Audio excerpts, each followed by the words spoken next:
The dust clouds on Kepler 442b never seemed to settle. Dr. Han Nari pulled her breathing mask tighter as she stepped off the transport ship. Her forearms moved with practiced ease, checking her equipment while her crystalline blue skin reflected the dim orange light of the dying sun. "Another dead world," muttered Commander Voss, his scaled green skin looking almost black in the strange light. The tall Saurian soldier checked his weapon and scanned the ruined landscape ahead of them. Dr. Yoon Jiho adjusted his four eyes to get a better view. The Caridian scientist had seen many war-torn planets, but this one felt different. "The readings are strange here," he said, pointing his scanner at the broken buildings in the distance. "Life signs are scattered, but they're moving in unusual patterns." Lee Sunwoo, their pilot, stayed near the ship. His mixed heritage showed clearly: the pale skin of his human father and the slight blue tint from his Veltarian mother. "How long do we have before the next dust storm?" he asked. Nari checked her instruments. 6 hours, maybe 7. We need to move fast. She had led many rescue missions since the war between the Thorak Empire and Zephyrian Coalition had ended. This planet had been caught in the middle, and now it was her job to find survivors and catalog what remained of the ecosystem. They walked through the ruins of what used to be a trading post. Broken glass crunched under their feet. Twisted metal stuck out of collapsed buildings like broken bones. The war had been over for 3 months, but the planet still looked like it was bleeding. "Movement ahead," Voss said, raising his weapon. His reptilian instincts were always sharp, but something in his voice made Nari pause. "What kind of movement?" she asked. "Small? Quick?" "But—" Voss frowned, his tongue flicking out to taste the air. "Something feels wrong about it." They approached, a cluster of damaged transport vehicles. Most were beyond repair, their hulls cracked open like eggs. But one showed signs of recent habitation, a makeshift shelter built from scrap metal and cargo containers. Jiho's scanner beeped frantically. Definitely life signs, mammalian, small size, probably young. He looked confused. "But the bio readings are strange. Heart rate is too steady for someone who should be scared of us approaching." Nari moved closer to the shelter. Through a gap in the metal, she could see movement inside. "Hello," she called out in standard Galactic. "We're here to help." Silence. She tried again in several other languages. Still nothing. Then, so quietly she almost missed it, came a sound, not words, but a low whistle, 3 short notes, then 2 long ones. It was a pattern she had never heard before, but somehow it didn't feel random. "Did you hear that?" she asked the others. Voss nodded, but his scales had changed color slightly, a sign of unease among his people. It sounded like a predator call, but no predator on this planet makes sounds like that. Nari knelt down near the shelter entrance. "We won't hurt you," she said softly. "We have food and water." More silence. Then, movement. A small face appeared in the gap, unmistakably humanoid, but with features she didn't recognize immediately. The child looked to be about 6 years old, with dark hair and large, alert eyes that seemed to take in everything at once. But what struck Nari most was how the child moved. Completely silent, perfectly balanced, like a natural hunter. "Human," Jiho whispered in amazement. "It's a human child." The boy, for it was clearly male, watched them without fear. His clothes were torn and dirty, but he had clearly been surviving here for some time. What was most remarkable was how calm he seemed. Most children would be crying or hiding after being alone in such a dangerous place. Nari slowly reached into her pack and pulled out a nutrition bar. She placed it on the ground between them and backed away. The child moved like liquid. One moment he was in the shelter, the next he was examining the food. Nari had watched predators hunt for years, but she had never seen movement quite like this in a sentient being. "How long has he been alone?" Sunwoo asked, keeping his distance. "Based on the shelter construction, at least 3 weeks, Jiho said, studying his readings. "Maybe longer. But that's impossible. A human child shouldn't be able to survive that long alone on a planet like this." The boy finished the nutrition bar and looked at them again. This time, Nari noticed something that made her skin tingle. The child wasn't just watching them, he was studying them. His eyes moved from person to person, noting their positions, their weapons, their movements. It was the kind of awareness she had only seen in apex predators. "What's your name?" she asked in standard. The boy tilted his head but didn't answer. She tried several other languages, including the few human dialects she knew. Finally, she tried something different. Instead of words, she made the same whistling pattern he had used earlier. His eyes widened slightly and he made a new pattern back. Longer, more complex.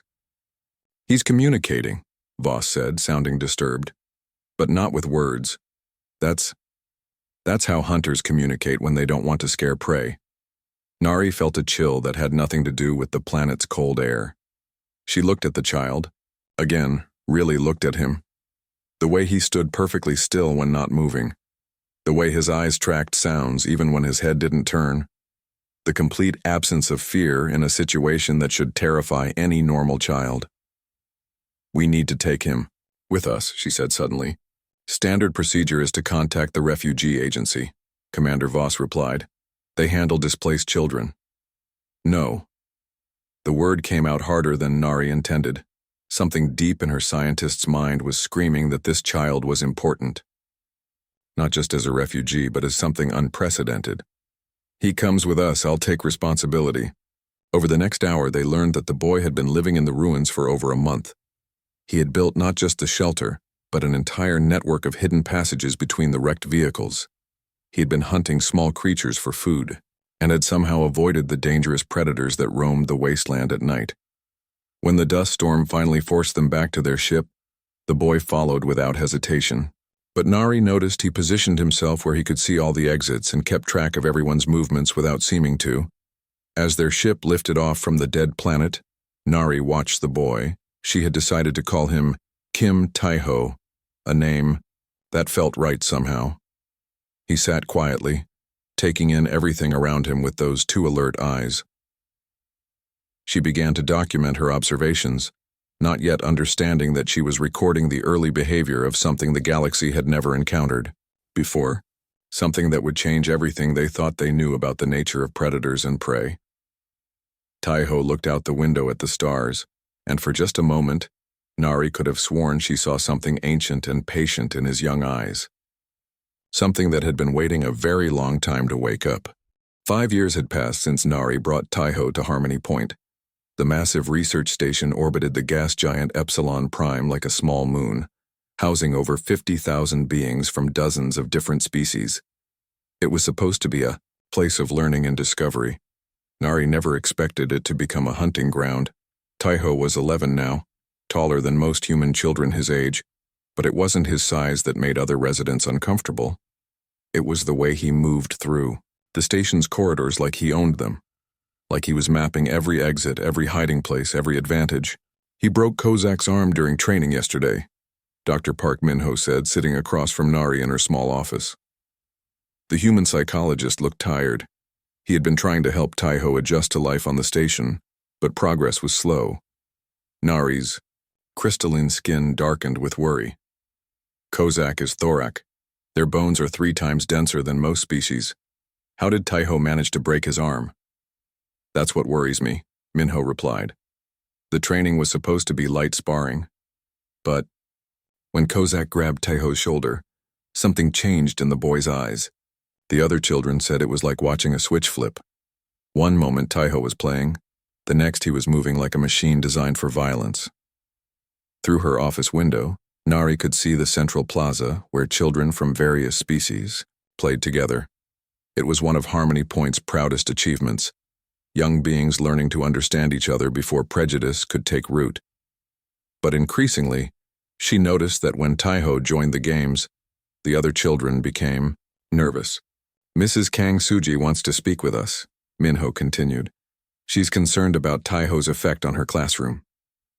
The cephalopod educator had taught on Harmony Point for 20 years. Her tentacles could change color to communicate emotion, and lately they had been flashing warning patterns whenever Taiho was mentioned. What did she say exactly? Nari asked. That predators shouldn't be in classrooms with prey animals. Minho's expression was grim. Her exact words, she's never used language like that before. Nari felt cold despite the station's warm climate. Control. She had been documenting Taiho's development for 5 years, but lately her notes read more like wildlife observations than child psychology reports. That afternoon, she found Taiho in the observation lounge, watching ships dock at the station. He stood perfectly still, tracking the movement of cargo handlers and security personnel with those dark eyes that seemed to miss nothing. "How was school today?" she asked, sitting beside him. "Fine," he said, not looking away from the window. His voice was calm, but Nari had learned to read the subtle signs. The way his shoulders were set. How his breathing was just slightly too controlled. "Kozak's arm will heal," she said carefully. Now Taiho did look at her.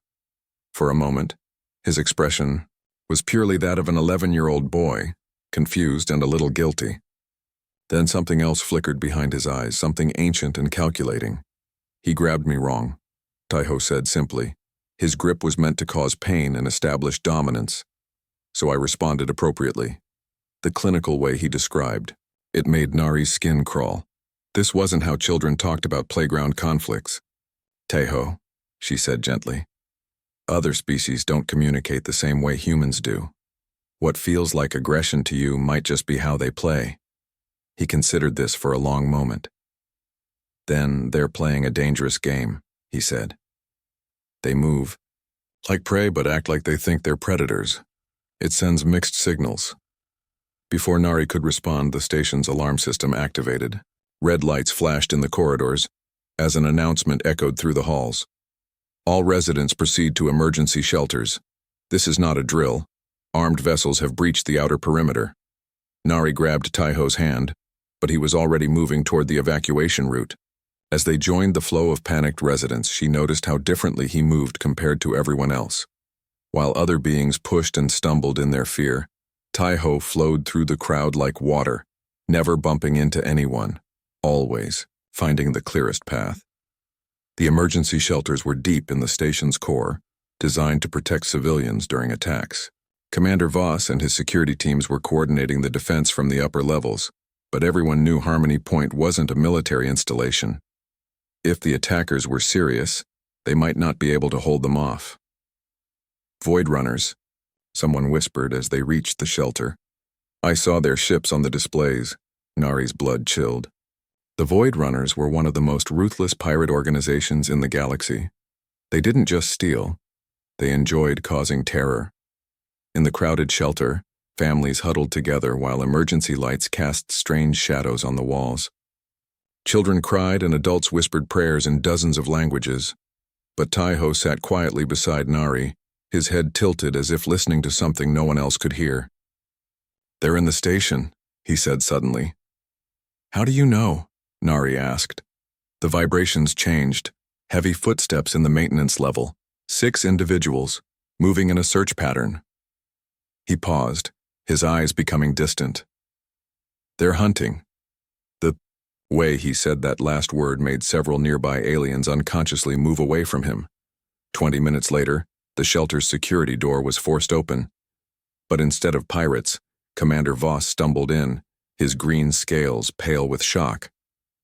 Behind him came 3 of his security officers, supporting each other like they had seen something that broke their minds. "Status report," Dr. Jiho demanded, approaching with his scanner active. Voss just stared at him for a moment. "They're gone," he said finally. "The raiders. All of them." "Gone? You mean they retreated?" "No. I mean they're gone. Dead, unconscious, or..." Voss's tongue flicked out nervously. "The 3 we found alive won't stop screaming about shadows that hunted them through the corridors." Nari felt a chill as she realized Taiho was no longer beside her. When had he left? How had he gotten past the security door without anyone noticing? "Where's Taiho?" she asked Minho urgently. Before anyone could answer, the boy appeared in the doorway behind Voss. His clothes were dirty and there was a small cut on his cheek, but otherwise he looked unharmed. What was disturbing was how quietly he had approached. Even Voss, with his predator instincts, hadn't noticed him. "The station is secure," Taiho said calmly. "The raiders have been neutralized." The way every adult in the room suddenly focused on the 11-year-old boy was unsettling. It wasn't the attention given to a child who had witnessed something traumatic. It was the wary attention given to a potential threat. "What did you see out there?" Voss asked carefully. Taiho tilted his head, considering the question. "Pirates who thought they were predators," he said finally. "They weren't very good at it." Over the next few hours, as station security pieced together what had happened, a disturbing picture emerged. The Void Runners had indeed breached the station and begun hunting for valuable prisoners and research data. But somehow they had been systematically tracked down and eliminated, not by security forces, but by something that had moved through the maintenance tunnels like a ghost. The survivors found by security told stories that didn't make sense. They spoke of sounds in the walls that drove them to panic, of glimpses of something that followed them through the corridors but was never quite there when they turned to look, of feeling like prey animals being stalked by a patient hunter. That night, as Nari tucked Taiho into bed in their quarters, she tried to process what she had learned. The security footage from the maintenance areas was corrupted, but the few clear images showed something impossible. A small figure moving through spaces that should have been too cramped, too dark, too dangerous for a child to navigate. "Taiho," she said softly. "What happened today?" He looked up at her with those dark eyes that seemed too old for his face. "Bad people came to hurt the people I care about," he said simply. "So I stopped them." "How?" He was quiet for a long moment. "I'm good at being scary when I need to be," he said finally. "Most beings have instincts that tell them when they're being hunted. I just helped them remember what that feels like." As Nari left his room, she realized that her research had taken a dark turn. She wasn't studying the development of a human child anymore. She was documenting the maturation of something the galaxy had never seen before, an apex predator learning to use its abilities. The scariest part wasn't what Taiho had done to the raiders. It was how naturally it had come to him, and how little it seemed to bother him afterward. She began to wonder what would happen when he finished growing up. Admiral Kim Dae-sung stared at the classified report on his desk for the third time. As one of the few humans to reach high rank in the Galactic Defense Fleet, he thought he understood his own species. The report from Harmony Point made him question everything. "Impossible," he muttered, but the security footage didn't lie.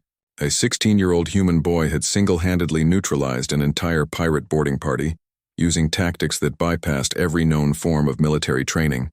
His communication device chimed. "Admiral, incoming priority message from the Kepler system. Zarathian invasion fleet detected."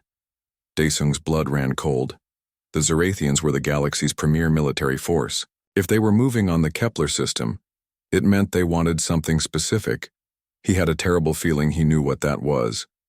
On Harmony Point, Taiho was no longer the confused child Nari had found 5 years ago. At 16, he had grown, tall and lean, with the kind of fluid grace that made other species uncomfortable. Dr. Minho had stopped trying to explain his psychological profiles to anyone. The results didn't fit any known patterns. "The evacuation ships are ready," Nari said, checking her data pad. The Zarathian fleet had given them 6 hours to surrender the station before beginning their assault. All non-essential personnel will be transferred to the outer colonies. Taiho stood by the observation window, watching the massive alien warships position themselves around the station. Their dark hulls bristled with weapons that could crack a planet's crust. "They're not here for the research data," he said quietly. "How? Do you know?" asked Oh Hyunwoo, the station's chief engineer. The older human had worked with Taiho on various projects and had learned to trust the young man's instincts, even when they seemed impossible. "Look at their formation," Taiho replied.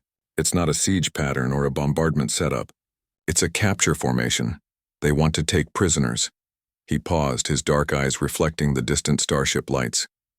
"They want to study us." Dr. Jang Myung, the station's medical officer, joined them at the window. The Zarathians have been requesting data on human physiology for months. The Galactic Council has been denying their requests. So they decided to get samples directly, Nari said, her crystalline skin shifting to a worried blue tone. Commander Voss approached their group, his scales showing the mottled pattern that indicated extreme stress. The evacuation convoy is ready to depart, but he paused, looking directly at Taiho. They're not going to let any humans leave. Their ships have already moved to intercept the evacuation routes. Taiho turned away from the window, and something in his expression made everyone take an unconscious step back. It wasn't anger or fear. It was the cold calculation of a predator choosing its hunting strategy. How many humans are still on the station? He asked. 47, Mi-young replied. Most are researchers and support staff. Gather them in conference room 7, Taiho said. We need to discuss our options. An hour later, the human residents of Harmony Point sat around a large table, while explosions echoed through the station's hull. The Zarathians had begun their assault, but they were being careful not to cause too much damage. They wanted their prizes intact. Taiho stood at the head of the table, looking younger than his 16 years, but speaking with an authority that made seasoned adults listen. They think we're just another species they can intimidate and capture, he said. They're wrong. Taiho, Nari said gently. The Zarathians are 8 feet tall with natural armor plating. Their military has conquered half the galaxy. We can't fight them directly. We don't need to fight them, Taiho replied. We need to hunt them. The distinction made everyone in the room uncomfortable. Hyun-woo shifted in his seat. What do you mean exactly? Zarathians are apex predators on their homeworld, Taiho explained. Their entire military doctrine is based on overwhelming force and direct confrontation. They don't understand persistence hunting or psychological warfare because they never needed to develop those skills. He activated the room's holographic display, showing a 3-dimensional map of the station, but humans did. We evolved to hunt prey that was bigger, stronger, and faster than us. We did it by being smarter, more patient, and more terrifying than anything else on our planet. Mi-young frowned. You're talking about reverting to primitive hunting instincts. I'm talking about using our natural advantages, Taiho corrected. The Zarathians are coming here expecting to capture frightened civilians. Instead, they're going to encounter something their instincts don't know how to process. Over the next 2 hours, as Zarathian boarding pods attached to the station's hull, Taiho organized the humans into small teams. Each group had a specific role in what he called a persistence hunt, a coordinated campaign designed not to defeat the invaders, but to psychologically break them. Remember, he told them as the sound of cutting tools echoed through the corridors, we're not trying to kill them all. We're trying to make them understand that they're not the predators here. The Zarathian boarding action began at 14:30 station time. General Thrakos led his elite troops through the airlocks, expecting to face panicked civilians and maybe a few security guards. The station appeared nearly empty, with only the hum of life support systems and the distant echo of their own footsteps. That's when the hunting began.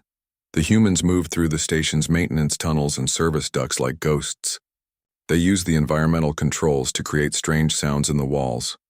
They manipulated the lighting to cast disturbing shadows. They left subtle signs of their presence, moved objects, opened doors, faint sounds that stopped just as the Zarathians turned to investigate.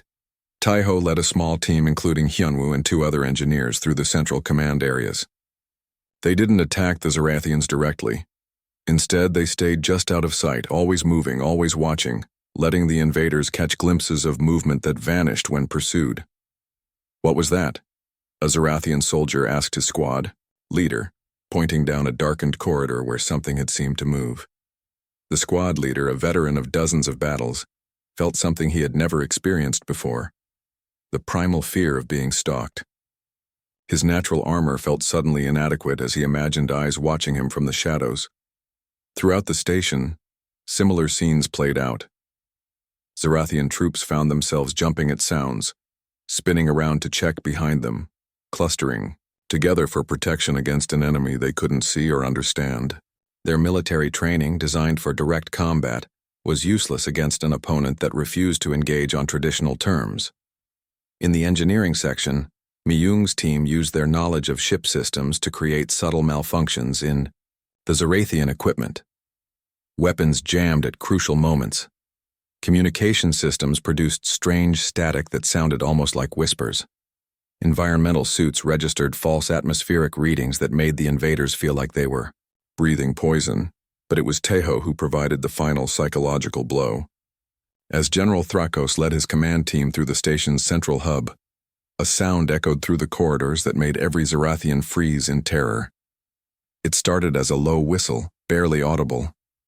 Then it grew, becoming a complex pattern of sounds that seemed to come from everywhere at once. It wasn't music or communication. It was the hunting call of an apex predator, transmitted through the station's speaker system in a way that bypassed conscious thought and spoke directly to the deepest survival instincts. The effect was immediate and devastating. Zarathian soldiers who had faced down battle cruisers and conquered planets suddenly felt like prey animals caught in the open. Some dropped their weapons and ran. Others huddled together, their natural armor plates shifting color in patterns that hadn't been seen since their species' primitive past. General Thrakos himself, a warrior who had never known fear, found himself backing toward the nearest exit, as that impossible sound continued to echo around him. His mind knew it was just audio manipulation, but every instinct in his body screamed that death was stalking him through these corridors. The hunt lasted 4 hours. When it ended, the Zarathian invasion force was in full retreat, leaving behind weapons, equipment, and their reputation as the galaxy's most fearsome military. The survivors would carry stories of shadow predators that haunted the corridors of Harmony Point, like living nightmares. As the alien ships withdrew from the system, Tejo stood once again at the observation window. The other humans gathered around him, and for the first time, Nari truly understood what she had been documenting all these years.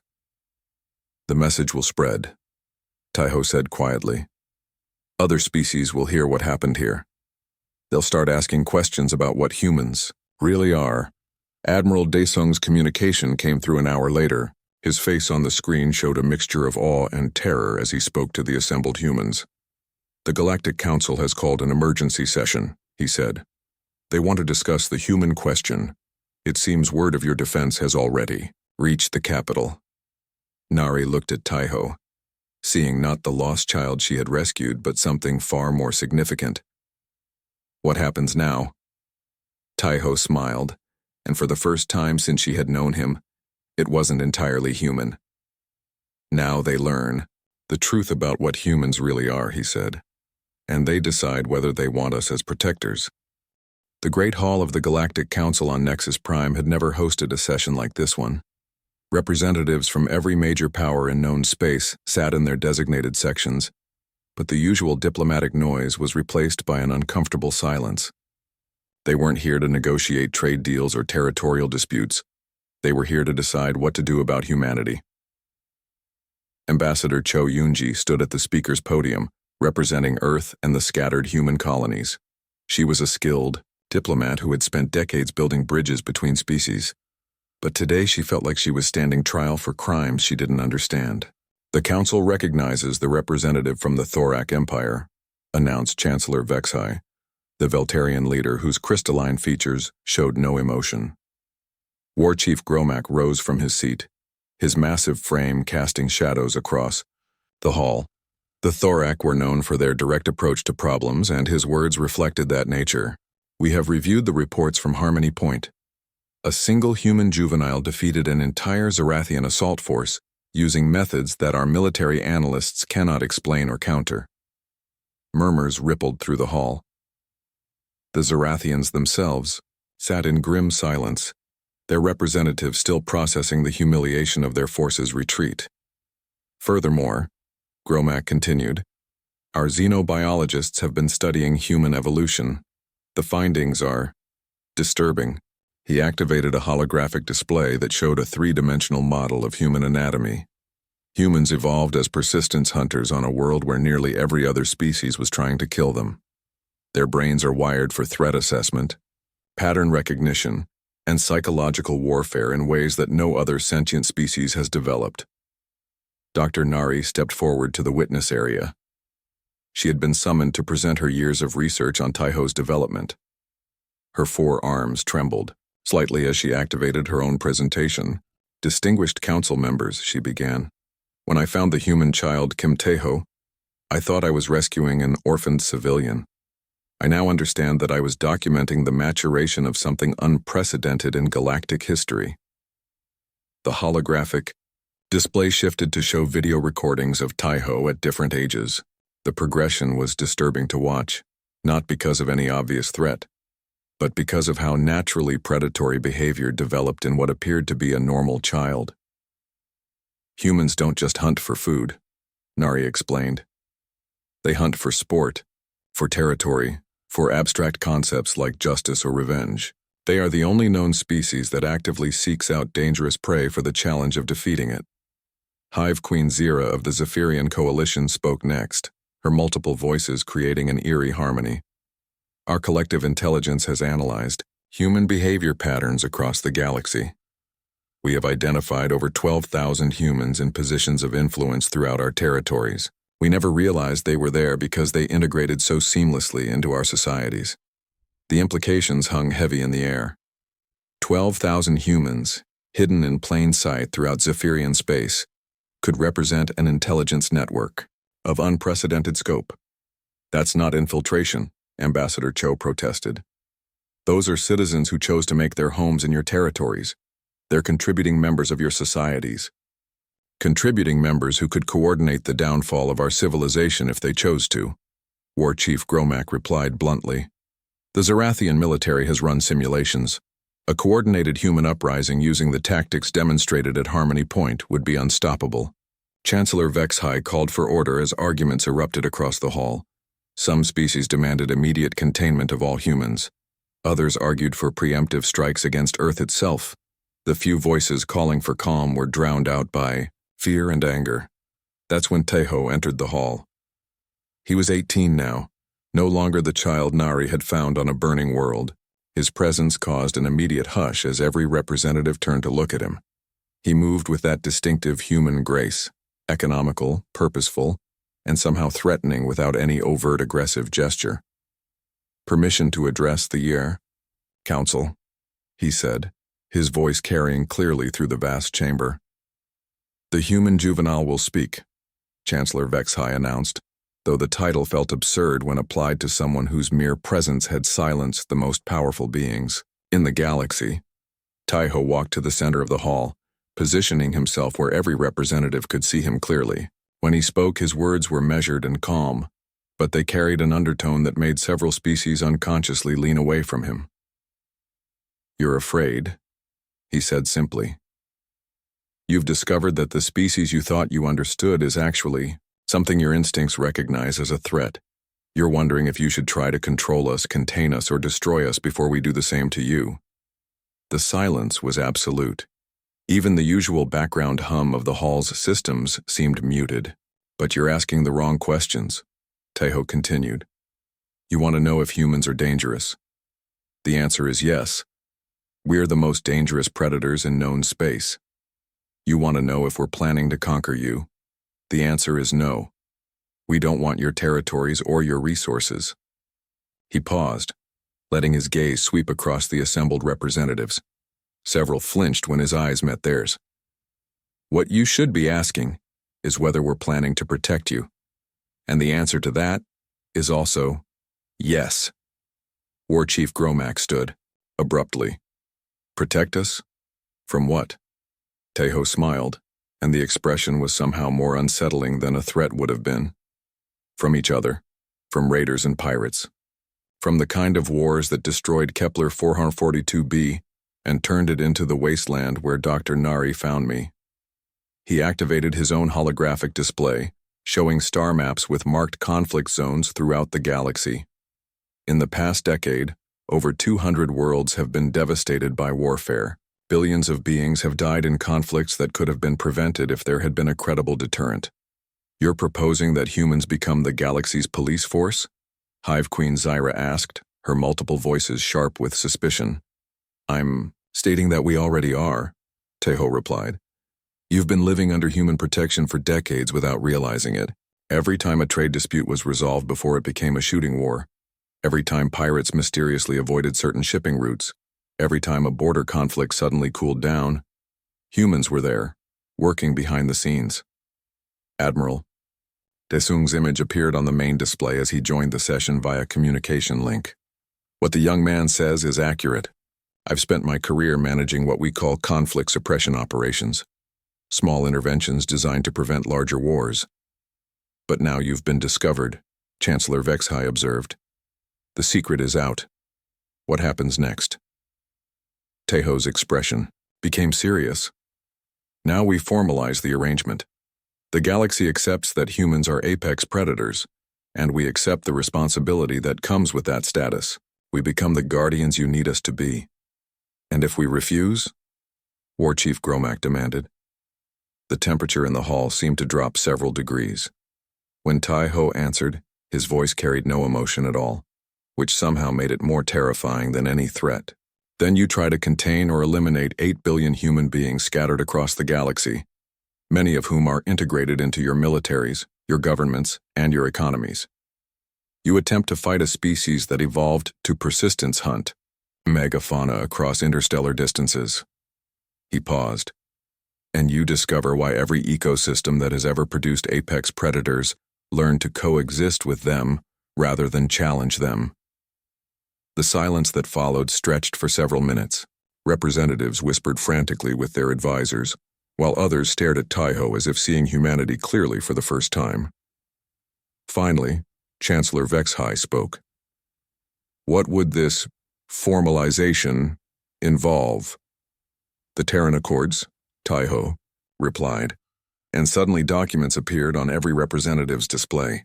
A treaty recognizing humanity's unique status while establishing protocols for our new role as galactic peacekeepers. Small human units, what we call Guardian Corps, stationed throughout known space to deter conflicts before they escalate. Ambassador? Cho looked at the documents with amazement. The treaty was comprehensive, detailed, and had obviously been in development for years. When did you prepare this? We've been planning for this day since humans first left Earth, Teho answered.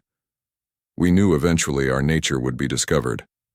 We wanted to be ready with a solution that protected both us and you. Over the next several hours, the Council debated the treaty. Some species demanded modifications, others wanted additional guarantees. But gradually, as the reality of their situation became clear, consensus emerged. The vote was unanimous, though some representatives looked like they were signing their own death warrants rather than a peace treaty. As the session ended and beings began filing out of the hall, Nari approached Tai-Ho. You planned this, she said. All of it, even letting me find you on Kepler 442b. Tai-Ho's expression softened slightly, showing a glimpse of the child she had raised. Not exactly. But when you decided to save me instead of turning me over to the authorities, it set events in motion that led here. He paused. Thank you, by the way, for giving me a chance to become something better than just a predator. As they watched, the galactic representatives departing, many casting nervous glances back. 6 months after the Terran Accords were signed, the galaxy had become a different place. The great shipping lanes that once required heavily armed escorts now operated with minimal security. Border disputes that had simmered for decades suddenly found peaceful resolutions. Pirates and raiders seemed to have vanished from entire sectors of space. The Reason stood on the observation deck of the new Terran embassy on Nexus Prime, watching the traffic flow through the system's busy shipping corridors. Tai-Ho was 20, now no longer the lost child from a burning world, but something that made the galaxy's most powerful beings sleep more soundly at night. The monthly reports are in, said Colonel Ryu Seungmin, approaching with a datapad. The Guardian Corps commander was one of the first humans to openly acknowledge what their species really was, and his units had become legendary for their ability to end conflicts without firing a shot. How many interventions this month? Tai-Ho asked, not turning from the window. 47 successful conflict suppressions. Captain Jung Hyun's team prevented a trade war between the Saurian Republic and the Caridian Consortium, just by attending their negotiations. Lieutenant Moon Jae-hyun stopped a pirate fleet from raiding the Outer Rim colonies by broadcasting a single message. Taeho smiled slightly. What did Jae-hyun say to them? Nothing threatening. He just identified himself as human and asked them to reconsider their plans. The pirate fleet scattered within an hour. It had become a pattern throughout the galaxy. The mere presence of humans in a conflict zone was often enough to prevent violence. Species that had been fighting for generations suddenly found diplomatic solutions when they realized predators were watching. Dr. Nari entered the observation area, her crystalline skin showing the content blue patterns that had become common since the accords were signed. The Interspecies Understanding Institute is ready for the quarterly review, she said. We have requests from 12 species for human psychological consultants. The institute was Nari's project, a research center, dedicated to helping other species understand and adapt to humanity's new role. What had started as her documentation of one child's development had become the foundation for galactic policy. Any problems? Taeho asked. The usual adjustments. Some species are still having trouble with the concept that their protectors are also their natural predators. Dr. Sim Youngjae is working with the cephalopod colonies to help them understand that human presence doesn't mean they're being hunted. Through the embassy's corridors, delegates from dozens of species moved with a sense of security that hadn't existed in generations. The building itself had become a symbol, a place where the galaxy's deadliest predators had chosen to build bridges instead of barriers. Admiral Daesung's communication signal chimed on Taeho's personal device. When the connection established, the older human's face showed the satisfaction of someone whose life's work had finally been recognized. The Galactic Defense Fleet wants to formalize our partnership, Daesung said. They're offering joint command, structures for major operations. Acceptable, Taeho replied. But remind them that human units operate under our own tactical doctrine. We don't follow traditional military protocols. They understand. After seeing what Guardian Corps teams can accomplish, no one wants to interfere with your methods. It was true. Human tactics had revolutionized galactic security. Instead of massive fleets and overwhelming firepower, small teams of humans could accomplish objectives that would have required entire armies. Their ability to understand and manipulate psychological pressure points made conventional military thinking obsolete. Professor Kang Ji-hoon joined their group, carrying research data that showed the broader effects of human integration. The anthropologist had spent months studying how different species were adapting to the new galactic order. The psychological studies are fascinating, he said, activating a holographic display. Crime rates have dropped by 60% in systems, with Guardian Corps presence. But more interesting is the cultural shift. Species are developing new forms of art, literature, and philosophy based on the concept of protective predation. The display showed examples from across the galaxy. Saurian poetry celebrating the hunters who guard, Caridian sculptures depicting humans as guardian spirits, Veltarian symphonies that incorporated the hunting calls humans had used at Harmony Point. They're not just accepting us, Nari observed. They're incorporating us into their mythologies. Fear transformed into reverence, Taeho said quietly. It's a natural psychological adaptation. When prey species can't fight or flee from a predator, they sometimes evolve to worship it instead. Dr. Park Min-ho approached from the embassy's counseling center, where he had been working with representatives who were still struggling to adjust to humanity's revealed nature. The Zarathian delegation is ready for their session, he said. General. Thrakos himself waited in the counseling center, the same warrior who had led the assault on Harmony Point 6 months earlier.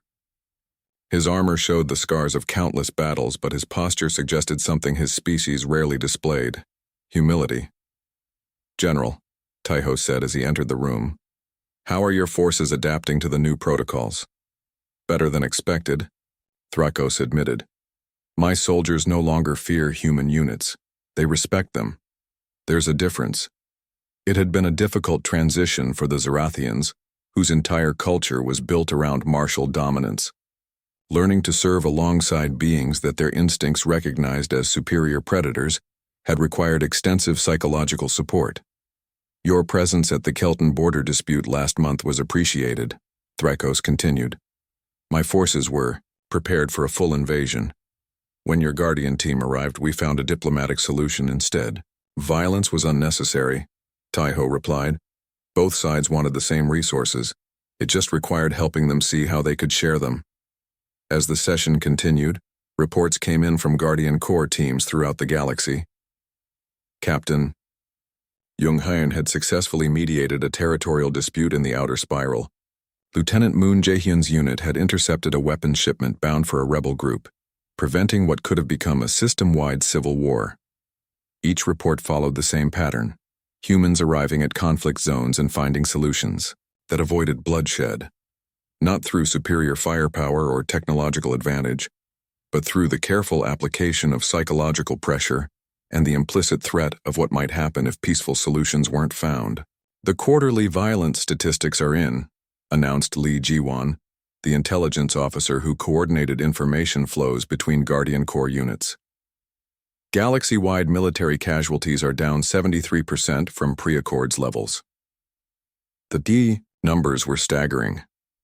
In 6 months, human intervention had prevented more deaths than the previous century of diplomatic efforts. That evening, as the embassy's daily operations wound down, Taiho found himself back at the observation deck, where he had spent so many hours watching the galaxy adapt to its new reality.